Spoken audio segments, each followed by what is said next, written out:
Agora eu quero falar com vocês sobre a rede de apoio. Rede de apoio é algo que pode contribuir para que a nossa jornada da maternidade seja mais tranquila. Essa rede de apoio pode ser familiar, pode ser uma ajuda externa, como a babá, por exemplo. E existem algumas mães que não têm rede de apoio nenhuma, seja porque a família mora longe, seja porque não tem mais os pais, né? Ou porque resolveu parar de trabalhar para cuidar dos filhos e aí não pode ter rede remunerada. Outras têm somente o marido, mas aí esses muitas vezes precisam trabalhar o dia todo e outros simplesmente não apoiam, não são um suporte para esse momento. Existe ainda algumas redes de apoio que se tornam mais redes de desapoio, não é mesmo? A gente sabe que existe. E existem também algumas questões que nós podemos fazer e podemos assumir para que a nossa rede de apoio existente, para que as pessoas ao nosso redor sejam de fato apoio para nós. Muitas vezes nós desejamos que as coisas ao nosso redor aconteçam simplesmente porque devem acontecer. Mas nós precisamos saber que é muito importante comunicarmos aquilo que nós queremos, aquilo que nós precisamos, para que assim nós sejamos ouvidas e tenhamos ajuda de fato. Às vezes a gente diz, mas eu preciso dizer o óbvio? Muitas vezes sim. O nosso óbvio nem sempre é o óbvio para outra pessoa. Estudos mostram que as mulheres que foram apoiadas, que tiveram uma rede de apoio presente na maternidade, sofreram menos impactos emocionais no puerpério do que aquelas que não tiveram nenhum suporte. E muitas vezes as pessoas estão disponíveis ao nosso redor, mas não sabem como nos ajudar, por mais óbvio que pareça aquilo que precisa ser feito, até mesmo para os nossos pais. Os pais estão ali para ser o nosso apoio, o nosso suporte, mas muitas vezes não sabem o que precisa ser feito. E aí a gente se pergunta, mas não é possível que eles não saibam o que precisa fazer. Não é possível que eu precise falar 1000 vezes a mesma coisa. Não é possível que eu precise estar dizendo tudo o que precisa ser feito nas horas que precisa ser feito. E isso é uma realidade existente para todos nós, não somente na maternidade, mas na vida. A comunicação e a clareza precisam estar presentes em todos os aspectos da vida, sobretudo na maternidade. Se hoje, por exemplo, eu fosse ir para sua casa, sim, se eu fosse para te ajudar em alguma coisa, nas demandas do seu puerpério, da sua maternidade, eu certamente, mesmo sabendo tudo sobre sono e rotina, cuidados com o bebê, né, sobre algumas coisas sobre desenvolvimento infantil, sobre aspectos emocionais da mãe e do bebê, cuidados básicos com as crianças, mesmo sabendo de tudo isso, eu vou esperar que você me diga no que eu posso te ajudar. Mesmo sabendo de tudo isso, eu não vou chegar na sua casa fazendo. Eu vou chegar esperando entender o que é que você precisa que eu faça. Entendeu? Então, nós precisamos ter iniciativa para nos comunicarmos com aquelas pessoas que são a nossa rede de apoio na maternidade. E aí eu te pergunto, o que é importante para você hoje? O que é importante para você desenvolver hoje, diante da sua maternidade? Se eu fosse para sua casa hoje, o que seria mais importante para você que eu fizesse? Será que seria organizar a casa para você tomar aquele banho ou cuidar da sua criança para que você pudesse fazer a unha, arrumar o cabelo, simplesmente sair, sabe, sem motivo, sem necessidade alguma? Seria preparar uma comida quentinha para você? Só segurar o seu bebê enquanto você tem um tempinho aí na varanda mesmo? Outro aspecto que impede que a nossa rede de apoio atue diante da nossa maternidade é, às vezes, a centralização que nós fazemos. Nesse aspecto, existem duas realidades. Aquelas mães que gostam de centralizar as coisas porque elas não têm com quem contar, e aí é importante falar isso, né? Porque a gente vê muita coisa na internet falando que a sobrecarga é culpa da mãe, que a mãe centraliza tudo, então é culpa dela. E nós sabemos que nem sempre isso é verdade, tá? Tem mulheres que elas centralizam tudo porque simplesmente elas não têm com quem contar. E tem outras mulheres que centralizam tudo porque elas querem tudo do jeito delas. Aquela que centraliza ou quer tudo do seu jeito, a longo prazo tem impactos emocionais maiores do que as demais, porque a sobrecarga vem, a sobrecarga chega, porque nós não podemos e nós não vamos dar conta de tudo. E tem aquelas que centralizam porque elas não sabem pedir ajuda. Elas fazem o máximo de coisas sozinhas para que elas não precisem pedir ajuda. E muitas vezes isso está relacionado ao orgulho. Lá no fundo, sabe? A gente acha que não. Mas está relacionado ao orgulho para pensar, eu consegui isso. Tá? Não é a primeira sensação que vai aparecer, Mas mesmo que isso não esteja escancarado, né, no nosso comportamento, a gente, mesmo que a gente acredite que não, que a gente, sei lá, não gosta de pedir ajuda para não incomodar, mas isso sim, lá no fundo está relacionado ao orgulho. E aí, de onde vem essa base, né?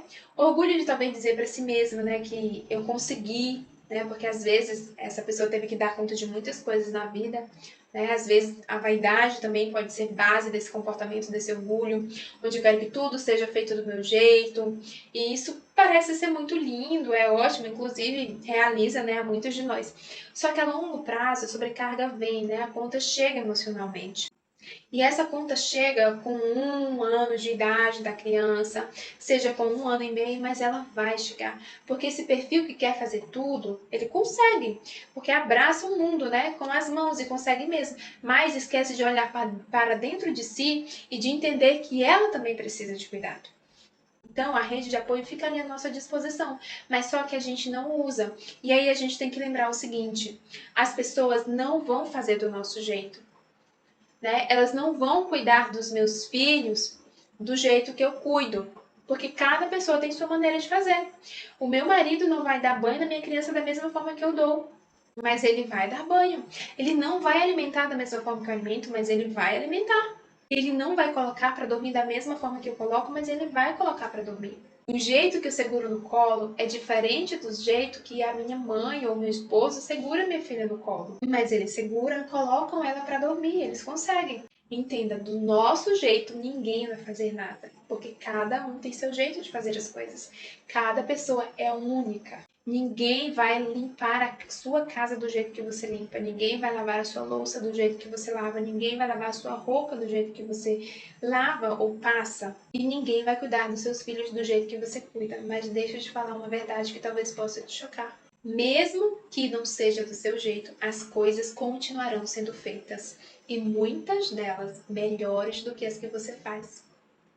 Quando você começar a soltar as rédeas, a sobrecarga vai começar a sair dos seus ombros. Mesmo que você goste de assumir tudo, quando você começar a soltar as rédeas, você vai perceber que algumas pessoas irão fazer aquilo que você faz muito melhor do que você. Então, quando você for vendo essas verdades, que o jeito que você faz não é absoluto, você vai começar a entender que você precisa começar a compartilhar com sua rede de apoio algumas demandas que você pode delegar. Nós precisamos escolher quais lutas nós podemos lutar e que nós queremos lutar. Se nós escolhermos todas as lutas, nós podemos até vencê-las, mas no final da guerra a única ferida seremos nós mesmas. E quando eu digo feridas, não são só feridas físicas, como uma dor na coluna, uma dor no ombro ou nos braços, né? Uma dor no ciático, não. Mas também são feridas emocionais, como a falta de cuidado, por exemplo. E a gente olha para esse cenário e diz assim: quem é que cuida de mim? Ninguém cuida de mim? Ninguém mesmo. Mas é por mal? Não, não é por mal. Pode ser, claro, pela desatenção de quem está à sua volta. Pode sim, porque eu não vou falar que a rede de apoio ela é santa, né? Não custa nada a gente olhar para o outro e perguntar e pensar o que ela precisa, né? Para ser mais feliz, para aliviar essa sobrecarga, né? Então, aquele pai, aquele marido, né? Aquela rede de apoio que diz assim: ah, eu sempre tento ajudar, mas aí ela nunca deixa, você nunca deixa que eu te ajude. Isso é uma desculpa para não ajudar. Porque se a pessoa não deixa, se não deixar hoje, você pode tentar amanhã. Se ela não deixou amanhã, você pode tentar depois da manhã. Se ela não deixar de jeito nenhum, você pode trazer alguma coisa para essa mãe comer, sabe? Uma coisa gostosa, fazer um café quente, colocar uma bacia de água quente para essa mãe colocar os pés e descansar, sabe? Ligar para o salão, marcar um cabelo, uma unha, não sei. Trazer um pedaço de bolo, sobremesa gostosa da rua quando você vier. Não tem como a gente negar o amor e o cuidado que as pessoas nos estendem. Então, no primeiro momento, né, a gente pode até se fechar, a pessoa pode até se fechar, resistir, porque a gente está acostumada naquele looping, né, de executar, de fazer, que o dia começa, a nossa cabeça está imensa, né? Então, o nosso dia, ele já começa com um bebê e nós acordando. mas ele já termina na noite, porque a gente já passa o resto, assim, todo o roteiro do dia, com todo o roteiro do dia na cabeça. A gente faz amanhã, depois a soneca, depois o almoço, depois a soneca da tarde, depois o ritual do sono noturno, depois o sono. E a gente ainda se preocupa com os despertares da madrugada, não é mesmo?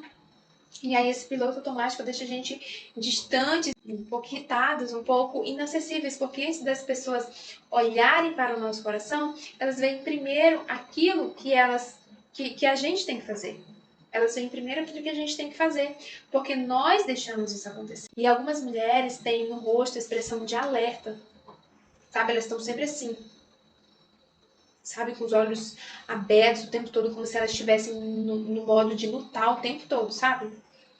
E às vezes quando alguém se aproxima, essa pessoa age igual um animal bravo, sabe? Quando a gente se aproxima, ela já vai dando aquele estresse, sabe? Aquele negócio. E aí a gente fica nesse lugar a longo prazo quando a gente vai assumindo tudo. E eu repito, tem aquelas que assumem porque elas querem e tem aquelas que assumem porque elas realmente não têm ajuda, não é? E para essas mulheres que não têm rede de apoio, elas precisam ser a rede de apoio que elas precisam. Elas precisam de uma rotina organizada. Então você, mãe, não precisa ficar exausta e sobrecarregada, porque a sobrecarga muitas vezes é uma escolha da mãe, tá? Como assim, Dani? É uma escolha da mãe sobrecarga? Talvez você não precise lavar, passar, fazer comida todo dia. Mas aí você quer fazer, porque senão a casa vai ficar desarrumada, a casa vai ficar não sei o quê, sabe? Então a gente precisa conviver com algumas dificuldades. Ó, tipo, não vou limpar a casa hoje, ela não vai ficar tão limpa quanto de costume, quanto eu gosto, mas tudo bem. Tudo bem. Eu estou numa fase complicada que não dá para me fazer tudo ao mesmo tempo. Mas como que eu vou conseguir resolver isso?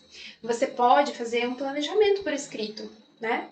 Pega papel, caneta mesmo, e você escreve, por exemplo, na segunda, varrer a casa, na terça, passar pano, na quarta, lavar roupa, na quinta, lavar os banheiros, na sexta, lavar a varanda. E toda semana você vai repetindo o cronograma. Se em algum desses dias lhe sobrou um tempinho, você conseguiu tirar o pó, perfeito, né? Veja o quanto você já progrediu, porque a sua meta era só varrer, mas aí sobrou um tempinho, você tirou o pó, então você passou o pano também, então no outro dia já vai sobrar tempo para você fazer outra coisa, sabe? Então você fez o que deveria ter feito e ainda um pouco mais. Isso vai dar aquela sensação de satisfação. Você não vai ter aquela sensação de que faltou alguma coisa, porque a gente passa o dia inteiro fazendo as coisas. E na hora que a gente vai dormir, pensa assim: ai, faltou alguma coisa que eu não dei conta, né? Quem passa por isso, né? A gente passa o dia todo correndo de lá pra cá com todas as demandas que a gente tem. No final do dia a gente fica com peso na consciência porque passou uns minutinhos lá assistindo TV ou vendo o celular, né? E o que que tem a gente fazer isso? Nós merecemos, né? Que correria a gente vive. Por que que nós não merecemos um minuto de descanso? E sabe por que que a gente sente peso na consciência quando isso acontece? Porque nós não temos um planejamento claro dizendo o que nós temos que fazer durante o dia. Então, se você coloca no seu planejamento que hoje você tem que fazer a comida e varrer a casa, quando você faz essas duas coisas e fica no celular ou na TV por uma hora que seja, sem fazer nada, só descansando, no final do dia você pensa assim: nossa, fiz a comida, varri a casa e ainda consegui tirar uma hora para poder descansar. E quando a gente não tem um planejamento, a gente pensa assim: eu só fiz a comida, só consegui varrer a casa e ainda passei uma hora no celular. Poxa vida, só perdendo meu tempo. Sabe, você fez as mesmas coisas, só que o sentimento foi diferente. E tudo isso por quê? Porque você tem um planejamento. E essa é uma ação muito simples que você pode fazer. É só pegar papel e caneta e escrever um cronograma do seu dia a dia, da sua semana. Agora você precisa ficar atento em uma coisa: você não pode colocar coisas demais nesse cronograma, porque no final do dia você vai se sentir frustrada, porque você não vai conseguir fazer tudo. E aí você vai se sentir culpada, vai se sentir com peso na consciência. Sabe por que que a gente sente esse peso na consciência quando a gente faz ou não faz alguma coisa? Porque não tem no nosso planejamento. Então a nossa principal rede de apoio pode ser nós mesmas, porque sou eu que preciso olhar para mim e dizer assim: eu não estou aguentando. né? Não dá mais pra mim. Esse meu dia é muito louco, eu não tenho tempo pra descansar, não tenho tempo pra fazer nada. Sabe, nós precisamos cuidar de nós mesmas primeiro. Mas não é aquela coisa, sabe, desse amor próprio que a gente vê por aí, né? Que só sou eu que importo. Porque isso muitas vezes leva a gente para um lugar de egoísmo. Às vezes, a gente pode pensar que merece mais que as outras pessoas. Porque nós trabalhamos demais, né? Porque a gente fez tal e tal coisa o dia inteiro. E quando o nosso companheiro chega do trabalho e senta um pouquinho para descansar ou para assistir alguma coisa, você começa a dizer: ah, mas sou eu que deveria estar fazendo isso, não ele, né? Porque eu fiz X, Y, Z. Será que ele não percebe um minuto que eu trabalho demais nessa casa, que eu dou conta de tudo? Está ouvindo esse lado do dar conta de tudo? Muitas vezes nós fazemos isso só para falar para os outros que nós merecemos tal e tal coisa. Então nós precisamos ter consciência de que olhar para dentro de nós mesmas não é nos colocarmos no lugar de egoísta, de estar merecedora de todas as coisas, mas sim olhar para nós, porque, veja bem, se você não está aí amanhã, se a gente não se cuida, se a gente não olhar para nós mesmas com amor, com carinho, se abraçar mesmo, sabe? Amanhã nós podemos faltar. E aí, quem que vai cuidar do nosso bem mais precioso, que são nossos filhos e nosso marido? Então a conta não fecha se eu não estiver bem para cuidar. Só cuida bem quem está bem. Sabe, tem aquele ditado que diz assim: a boca fala do que o coração tá cheio. Não adianta nada eu conseguir ficar com meus filhos o dia todo e estar com o rosto cheio de tristeza, de cansaço, de frustração, né? Porque os meus filhos podem olhar para mim, né, no final do dia me ver com aquele rosto triste, sempre de parece que algo não está legal, parece que a mamãe nunca tá bem, nunca tá feliz, porque os nossos filhos percebem. Se eu faço uma cara de, sabe, assim, como se eu estivesse pensativa ou irritada, ela já percebe e já pergunta, né? Mamãe, por que você tá triste? Mãe, você tá com raiva? Você tá bem? Ela já pergunta, sabe? Ela tem apenas 3 anos. Então, nossas crianças já percebem isso. Nós, pelo menos, não é o meu desejo, né? Que o ambiente da minha casa seja um lugar onde minha filha fique sempre em estado de alerta. Toda vez que eu ficar com o rosto diferente. Todas as vezes que eu estiver irritado, estressado, né? E aí você pode se perguntar, Dani, mas tem como mudar isso na vida de uma mãe que tem muitos afazeres durante o dia? Com certeza tem, com certeza absoluta. Com esse planejamento que eu estou te falando. E com o hábito também de priorizar aquilo que precisa ser priorizado. Então, a prioridade é nós estarmos bem. Não necessariamente à toa, sem fazer nada, mas nós estarmos bem. Pois quando nós estamos alinhados com aquilo que nós fazemos, com o nosso propósito, a gente chega no final do dia cansada, mas realizada, feliz. Quando nós estamos desalinhados com o nosso propósito, a gente chega no final do dia cansada, frustrada e chata. Isso é exatamente o sinal de que eu estou me sobrecarregando, porque talvez eu não esteja sendo para mim mesma a principal rede de apoio que eu preciso. E hoje eu quero que vocês façam isso, tá? É uma tarefa que eu vou deixar para vocês e eu quero que vocês façam esse cronograma que eu vou falar. Então você vai pegar um papel e uma caneta, ao invés de ser no celular ou no bloco de nota, por exemplo, porque o celular hoje ficou tão banal para o nosso cérebro, né? A gente leva o celular para o banheiro, para todo lugar a gente leva o celular. E essas são as duas atividades que eu quero para você hoje. Você vai pegar o papel e a caneta e anotar quais são as suas prioridades. E aí você pode dividir isso em 3 prioridades, por exemplo, a casa. Então, na casa você vai colocar o que você vai fazer naquele dia. Então, você vai fazer um cronograma, por exemplo, de segunda a segunda. E o que precisa ser feito? O que precisa ser resolvido ali naquela semana? Se você tem ajuda em casa, né, talvez você não precise fazer nada relacionado à casa, mas você precisa fazer as compras, por exemplo, para fazer o almoço e cuidar da criança, não sei. Aí você vai fazer a rotina com o bebê. Aí você coloca também no seu cronograma, rotina com o bebê. E aí, vamos supor que seu bebê tenha 12 despertares noturnos. Você precisa diminuir esses despertares, né? Mas para você chegar lá, o que você precisa fazer primeiro? Quais são os passos que você precisa dar? Então, aqui você não vai colocar na rotina com o bebê dormir a noite toda, porque essa é a linha de chegada, tá? E o que você precisa fazer para chegar lá, né, na linha de chegada? Por exemplo, A sua meta pode ser melhorar o ritual noturno, porque se a sua criança está demorando para dormir e você encontra o que está faltando ali, consegue fazer com que ela durma mais rápido, isso te sobra mais tempo, né, para você fazer algo que goste. Então, por exemplo, pode ser melhorar o ritual noturno para ela relaxar mais e dormir mais rápido, e aí você tem mais tempo. Ou pode ser melhorar as sonecas, porque se ela melhora as sonecas, consequentemente também melhora o sono noturno, tá? Você vai colocar também o terceiro, esposo. Então, o que, que você precisa priorizar para a sua relação, né? Ficar mais gostosa, ficar mais atrativa, sabe? Eu, por exemplo, estou tentando ser mais amável, mais atenciosa. Muitas pessoas me dizem que eu passo uma paz, que eu sou tranquila, né? Eu pareço ser muito amável, atenciosa. E eu sei que eu tenho essas características, elas estão em mim em algum lugar, né? Só que dentro de casa, nem sempre eu consigo executar. Porque eu entro naquele piloto automático e quando eu estou no piloto automático eu fico muito acelerada. E eu não consigo, assim, desviar, sabe, olhar. Então, eu entro aí nessa vibe de só fazer, fazer. E eu sei que essas coisas, elas tiram a nossa amabilidade, elas tiram também a nossa paciência. Então hoje eu preciso buscar, eu estou em busca, né, nessa jornada, para ser uma pessoa mais tranquila, mais doce, mais amável, menos chata, menos reclamona, me alterar menos, porque eu também me altero muito ainda. Então eu estou nessa busca. E você, está buscando o quê? O que você pode melhorar para dar uma pimentada aí na sua relação? Bom, o que eu preciso fazer, né? Eu vou dar aqui o meu exemplo. O que eu preciso fazer, né, para chegar nisso? Eu percebo que eu gosto de ficar sozinha, de ter um tempinho para mim, sabe? Eu trabalho o dia todo, das 8 às 17, né? Eu chego em casa já umas 18 horas.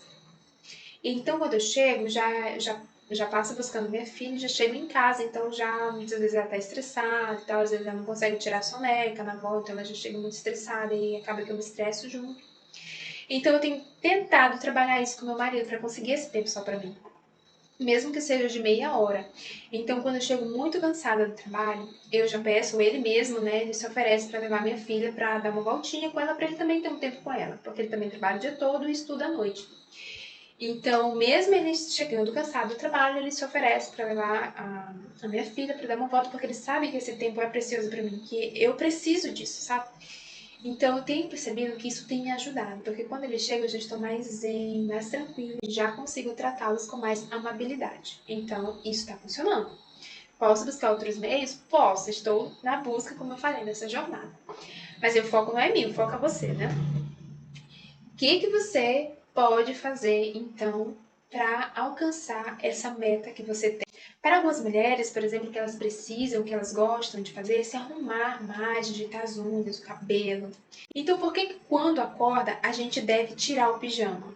Vocês já pensaram nisso? Porque este é o maior ato de amor com a gente mesmo.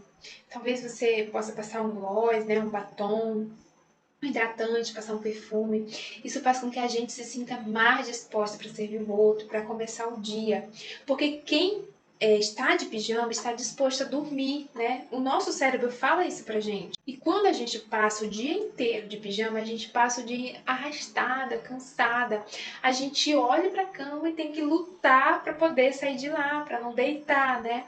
Tudo é difícil. Se eu estou de pijama e eu sento lá no sofá, levantar fica muito mais difícil. Mas se eu mudo de roupa, eu estou pronta para fazer algo. Por que a gente troca de roupa quando sai? Sabe, a gente está de pijama e quando a gente vai sair, a gente troca de roupa. Por quê? Porque o pijama socialmente não é aceitável, né? Que eu saia na rua de pijama. Por quê? Porque eu preciso estar apresentável. Para o meu dia a dia, e dentro de casa também é da mesma forma, eu também preciso estar apresentável. Isso é um ato de caridade com a gente. Então eu coloquei essas três coisas aí: casa, rotina da criança e relacionamento, né, meu marido. E a quarta coisa, eu vou falar na próxima aula, que vai ser cuidado pessoal, cuidado com você mesmo. Então eu quero que você estabeleça metas para você, o que é importante para você. Porque a partir do momento que essas três coisas estiverem alinhadas, vai sobrar tempo, nem que seja 30 minutos. Né? Então eu vou ficar com tempo de sobra, vai, tá? Porque o princípio do amadurecimento e da felicidade é fazer para os outros, não para mim mesma. A felicidade é uma porta que ela se abre para fora.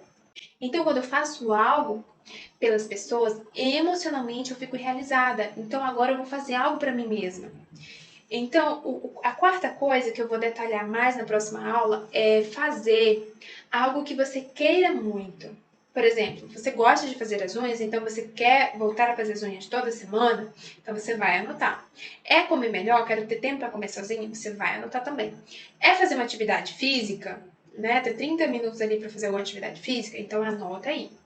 Coloque uma ou duas coisas no máximo, porque tudo não dá agora, tá? Nós precisamos também ser bem reais e saber que não dá para ter a mesma vida de antes, porque isso é impossível, né? Vamos encarar a realidade, tá? Mas o que você pode fazer para você hoje, diante da realidade que você está vivendo? Eu vou dar um exemplo. Que eu já dei, né, anteriormente, que é ter um tempo só para mim, pelo menos 30 minutos no final do dia. Eu também preciso que nas minhas noites eu consiga ter um tempo só para mim, para eu poder estudar, para eu poder assistir alguma coisa que eu goste. Então, o sono da minha filha está atrelado a isso, porque se ela dorme cedo, eu ganho um tempo a mais à noite, sabe? Para ficar sozinha e para poder ou fazer aulas para o curso, ou atender uma mãe, ou fazer conteúdo para o meu Instagram. Então, eu tenho trabalhado focado nisso, para que minha filha durma cada vez mais cedo e mais rápido, para que eu tenha mais tempo. Então, para isso, eu preciso de quê? Que ela tenha um dia agradável, para que ela tenha um bom ritual de sono, né? E, consequentemente, um bom sono noturno. Então, hoje é isso que eu quero que vocês façam, tá? Que vocês sejam as suas principais redes de apoio. Que vocês parem de lutar contra vocês mesmos, nada de se sobrecarregar. Ah, Dani, mas eu não tenho ajuda, eu não tenho outra opção. Tem sim, vocês têm como fazer o planejamento, fazer um cronograma, para que os seus dias possam fluir com mais leveza, com mais organização. Então, hoje eu quero que vocês sejam para vocês mesmos suas redes de apoio. Se vocês tiverem ajuda de outras pessoas, que bom! Isso vai ser um bônus maravilhoso. Mas que eu possa ser para mim mesma a minha principal rede de apoio. Que vocês sejam para vocês mesmos a sua principal rede de apoio. Vocês irão conseguir isso quando vocês se organizarem, quando vocês conseguirem fazer esse planejamento, esse cronograma de acordo com o que eu falei aqui, para dar umas dicas para vocês, para abrir a mente de vocês de como fazer. Lembrando que vocês devem fazer um planejamento que combine com a sua realidade hoje, com a sua realidade atual. Não coloque coisas demais que você não cumpra, porque isso vai te deixar frustrada e não é o que queremos, tá bom? Então, coloque em prática essa aula de hoje, faça essa atividade, eu tenho certeza que vai te ajudar muito.